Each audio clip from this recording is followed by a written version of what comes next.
नमस्कार दोस्तों, स्वागत है आप लोगों का मनी मग में। मैं हूं सीए पिंकेश ठकरानी। मैंने सोचा क्यों ना आज बाहर बैठ के खुली हवा के अंदर में वीडियो बनाया जाए, कैसी आवाज़ आती है, क्या एक्सपीरियंस होता है। तो दोस्तों आज हम लोग बात करने वाले हैं यूटीआई एएमसी आईपीओ के बारे में, और यहाँ पर हम लोग डिस्कस करेंगे इसके बिजनेस के बारे में, थोड़ा वैल्यूएशन पे बात करेंगे, एंड फाइनली मैं इसके अंदर में अप्लाई कर रहा हूँ कि नहीं कर रहा हूँ वो भी मैं आपको बता दूंगा।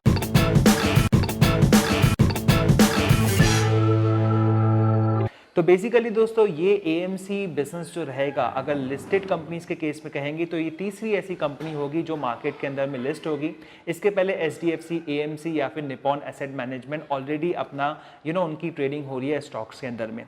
अब एएमसी बिजनेस बेसिकली एक काम करता है कि इन्वेस्टर्स का एसेट मैनेज करता है। तो ये इन्वेस्टर्स अलग अलग क्लासेस ऑफ द एसेट्स में पैसे डालते हैं, जैसे कि इक्विटी हो गया या फिर डेट हो गया या फिर लिक्विड सिक्योरिटीज वगैरह हो गई, और ये एएमसी जो है उनके एसेट्स को मैनेज करती है। अब इस इन्वेस्टर के पास में जो है कम पैसे है या फिर एक्सपर्टीज कम है, इसको डाइवर्सिफिकेशन चाहिए, तो ये म्यूचुअल फंड के अंदर में पैसा डालता है, और जो एएमसी रहती है इन्हीं म्यूचुअल फंड्स को मैनेज करती है और इसमें से मैनेजमेंट फीस कमाती है।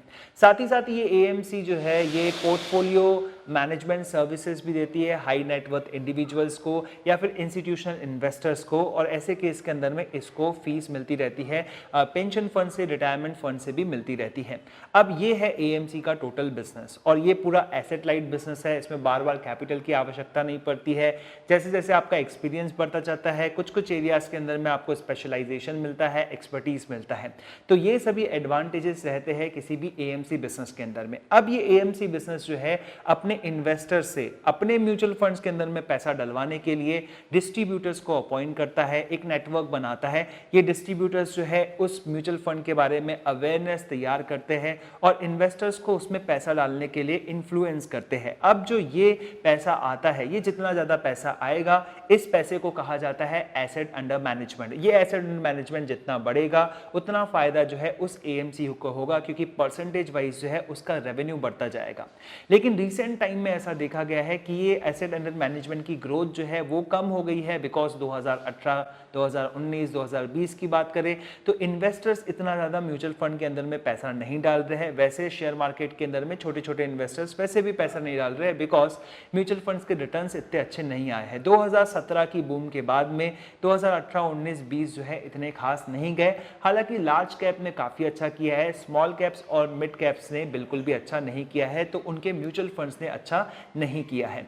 और सेकंड चीज अगर आप देखेंगे दोस्तों, इस एएमसी बिजनेस को पहले चलाने के लिए बहुत ज्यादा डिस्ट्रीब्यूटर्स की जरूरत पड़ती थी, टेक्नोलॉजी जो है इतनी अच्छी नहीं थी। लेकिन अभी इन्वेस्टर्स जो है डायरेक्ट एएमसी से बात करते हैं, डायरेक्ट म्यूचुअल फंड्स के अंदर में पैसा डालते हैं, और यहाँ पर जहाँ कर हम देखते थे डिस्ट्रीब्यूटर से हम लोग बात करते हैं, किसी एडवाइजर से बात करते हैं, अब इतनी सारी चीजें नहीं होती है, जिसकी वजह से इस एएमसी का खर्चा जो है कम हुआ है, तो इसकी वजह से इनका प्रॉफिट अभी भी मैनेज्ड है। अब हम लोग बात करते हैं एचडीएफसी एएमसी की या फिर जो है निपॉन एसेट मैनेजमेंट की, तो वहाँ पे रिसेंटली रेवेन्यू कम होते हुए दिख रहा है, प्रॉफिट्स भी जो है एक प्रकार से थोड़ा जो है स्लाइटली आपको कम होते हुए दिखेंगे। और अगर हम लोग देखेंगे कॉस्ट कटिंग की वजह से हो सकता है उनको थोड़ा फायदा हुआ हो।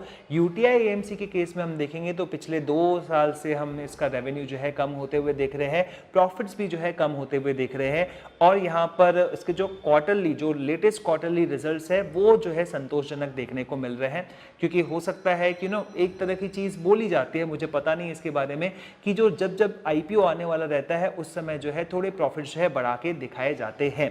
तो अब बेसिकली जो है यहाँ पर फाइनेंशियल वाइज जो है कंपनी इतना ज्यादा अट्रैक्ट नहीं करती है, यहाँ पर थोड़े जो है निराश करते हैं फाइनेंशियल्स। लेकिन अगर वैल्यूएशन की बात करें तो इसका आईपीओ आ रहा है जो कि सितंबर 29 से लेकर अक्टूबर 1 को है, और इसका प्राइस बैंड रखा गया है 552 से लेकर 554 पर। और ऐसे केस के अंदर में अगर हम इसका रिटर्न ऑन इक्विटी देखेंगे तो रिटर्न ऑन इक्विटी लगभग 10% के करीब है, और वैल्यूएशन वाइज जो पी देखेंगे वो 25 पर आता है, और जो इसके दूसरे लिस्टेड पीयर्स है वहां पर जो इंडस्ट्री एवरेज बनता है वो लगभग 36 का बनता है। तो ऐसे केस में ये सस्ता दिखता है।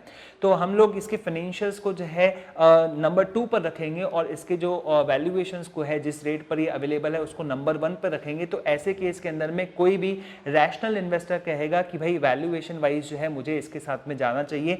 लेकिन अगर फाइनेंशियल वाइज देखेंगे, परफॉर्मेंस वाइज देखेंगे तो शायद इसके अंदर में लोग पीछे हट जाएंगे। अब मैं इसके अंदर में पैसा डाल रहा हूँ कि नहीं डाल रहा हूँ, तो मैं बेसिकली जो है वेट एंड वॉच की स्ट्रैटेजी ले रहा हूँ। यहाँ पर देखूंगा सब्सक्रिप्शन डेटा कैसा है और 1 अक्टूबर सुबह को जो है मैं इसके अंदर में फाइनल डिसीजन लूंगा और कम्युनिटी पोस्ट द्वारा या फिर एक वीडियो द्वारा आप लोगों को भी बता दूंगा। बेसिकली यहाँ पर मुझे पैसा डालना है तो 15,000 रुपये बहुत बड़ा सम तो होता है नहीं, एक ही लॉट के लिए मैं डालूंगा पैसे इसके अंदर में। सेकेंड चीज़, अगर मुझे ज़्यादा पैसे हैं तो मैं उसकी जगह जो है HDFC AMC को प्रेफर करूँगा। क्यों प्रेफर करूंगा? बिकॉज 3800 रुपये से इसका प्राइस जो है 2100 रुपये पर आया है, तो बहुत ज़्यादा ये डाउनफॉल आया है क्योंकि ये बहुत ज़्यादा बढ़ भी गया था। तो मेरा प्रेफरेंस जो है टूवर्ड्स HDFC AMC ज़्यादा रहेगा। निपॉन एसेट मैनेजमेंट में भी मेरा प्रेफरेंस रहेगा, उसका जो है गिरावट कंपेयर टू HDFC AMC कम है, लेकिन HDFC AMC का जो ब्रांड वैल्यू है काफ़ी अच्छा है कंपेयर टू UTI AMC। और लॉन्ग टर्म के लिए अगर मेरे पोर्टफोलियो में कुछ पड़ा होना चाहिए तो HDFC AMC would be better for me. So ये मेरा ओपिनियन बनता है, आपका कुछ और हो सकता है। अगर आपको ये वीडियो पसंद आया होगा तो जरूर इसको लाइक कीजिएगा, अपने फ्रेंड्स के साथ में जरूर शेयर कीजिएगा। इसी तरह के और वीडियोस में लाता रहूंगा, तब तक के लिए नमस्ते दोस्तों, धन्यवाद।